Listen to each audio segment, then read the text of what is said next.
Redmi 10 Prime আর মাত্র 5 থেকে 6 দিন পরে ইন্ডিয়াতে লঞ্চ হয়ে যাবে। তাছাড়া বাংলাদেশের মার্কেটে খুব তাড়াতাড়ি চলে আসবে এই ফোনটা। সো এই ফোনটার প্রাইসিং, স্পেসিফিকেশন আর ক্যামেরা সেটআপ নিয়ে সম্পূর্ণ ভিডিওতে বিস্তারিতভাবে জানাচ্ছি আপনাদের।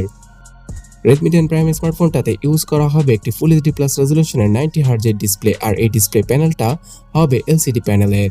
এছাড়া এই ফোনটাতে 180 হার্জের টাচ স্যাম্পলিংও থাকবে। সো যারা কিনা গেমার রয়েছেন তাদেরকে এই 180 হার্জের টাচ স্যাম্পলিং রেটটা অনেক বেশি হেল্প করবে যে কোনো গেম স্মুথলি খেলার জন্য।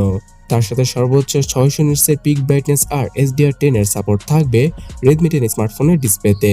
এই ফোনটার উপরে পাওয়া যাবে Corning gorilla glass 3 protection. Software হিসেবে অ্যান্ড্রয়েড 11 এর পাশাপাশি MIUI 12.5.1 এর ইউআইটাকে পাওয়া যাবে আউট অফ দ্য বক্স, এবং এখানে বেশ কিছু ইউনিক ফিচারও থাকবে, যেমন আপনারা Redmi 10 স্মার্টফোনের র্যামকে আপনারা ভার্চুয়ালি ইনক্রিজ করতে পারবেন। সো কোনো ইউজার যদি 8GB র্যামের স্মার্টফোন কিনে তাহলে তার সাথে সর্বোচ্চ 5GB অথবা 3GB পর্যন্ত র্যামকে এক্সপ্যান্ড করতে পারবে।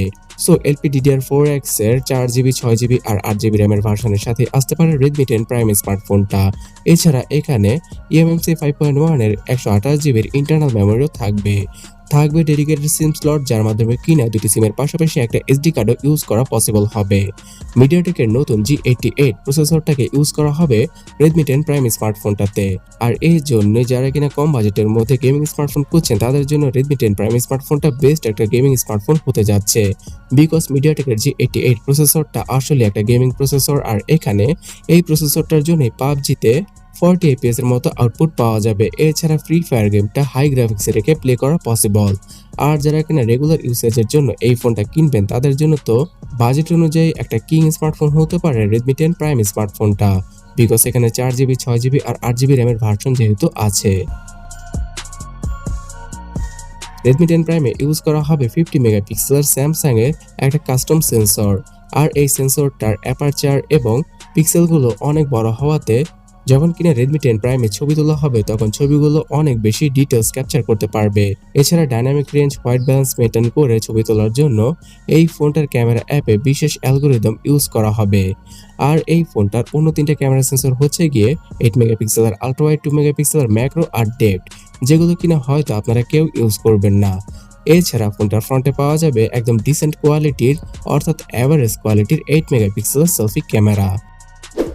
ডিভাইসটাতে পাওয়া যাবে 5000 mAh এর ব্যাটারি আর 18 ওয়াটের চার্জিং স্পিড, যার মাধ্যমে কিনা সর্বোচ্চ 1.5 ঘন্টার মধ্যে ফোনটাকে ফুললি চার্জ করা পসিবল। এছাড়া Redmi 10 Prime স্মার্টফোনটার বক্সে 22.5 ওয়াটের চার্জিং ব্রিককে ফ্রিতে প্রোভাইড করবে Xiaomi। এছাড়া এই ফোনটা দ্বারা সর্বোচ্চ 1080p রেজোলিউশনের 30 fps এর ভিডিও শুট করা পসিবল, আর এইখানে স্লো মোশনের ফিচারও পাওয়া যাবে। তাছাড়া নাইট মোডের মতো ফিচারও থাকবে এই ফোনটার ক্যামেরা অ্যাপে। সো ভিউয়ার্স, আশা করা যাচ্ছে আগামী সেপ্টেম্বর মাসের 3 তারিখে Redmi 10 Prime স্মার্টফোনটাকে শুধুমাত্র 12,000 রুপিতে ইন্ডিয়ান মার্কেটে লঞ্চ করা হতে পারে। এছাড়া বাংলাদেশে আসলে শুধুমাত্র 15,000 টাকার আশেপাশে Redmi 10 Prime স্মার্টফোনটার বেস ভেরিয়েন্ট অর্থাৎ 4GB র্যামের ভার্সনটাকে আমরা দেখতে পেতে পারি।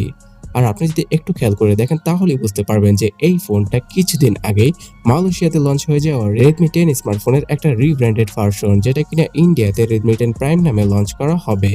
সো Redmi 10 অথবা 10 Prime এই দুটো স্মার্টফোন বাংলাদেশে আস্তে আস্তে সেপ্টেম্বর পার হয়ে অক্টোবর মাস পর্যন্ত সময় লেগে যেতে পারে। সো আপনি যদি ওয়েট না করে এখন 15,000 টাকায় বেস্ট অফিসিয়াল স্মার্টফোন খুঁজে থাকেন তাহলে এই ডান পাশের ভিডিওটাতে ক্লিক করুন অথবা কমেন্ট সেকশনটা চেক করুন।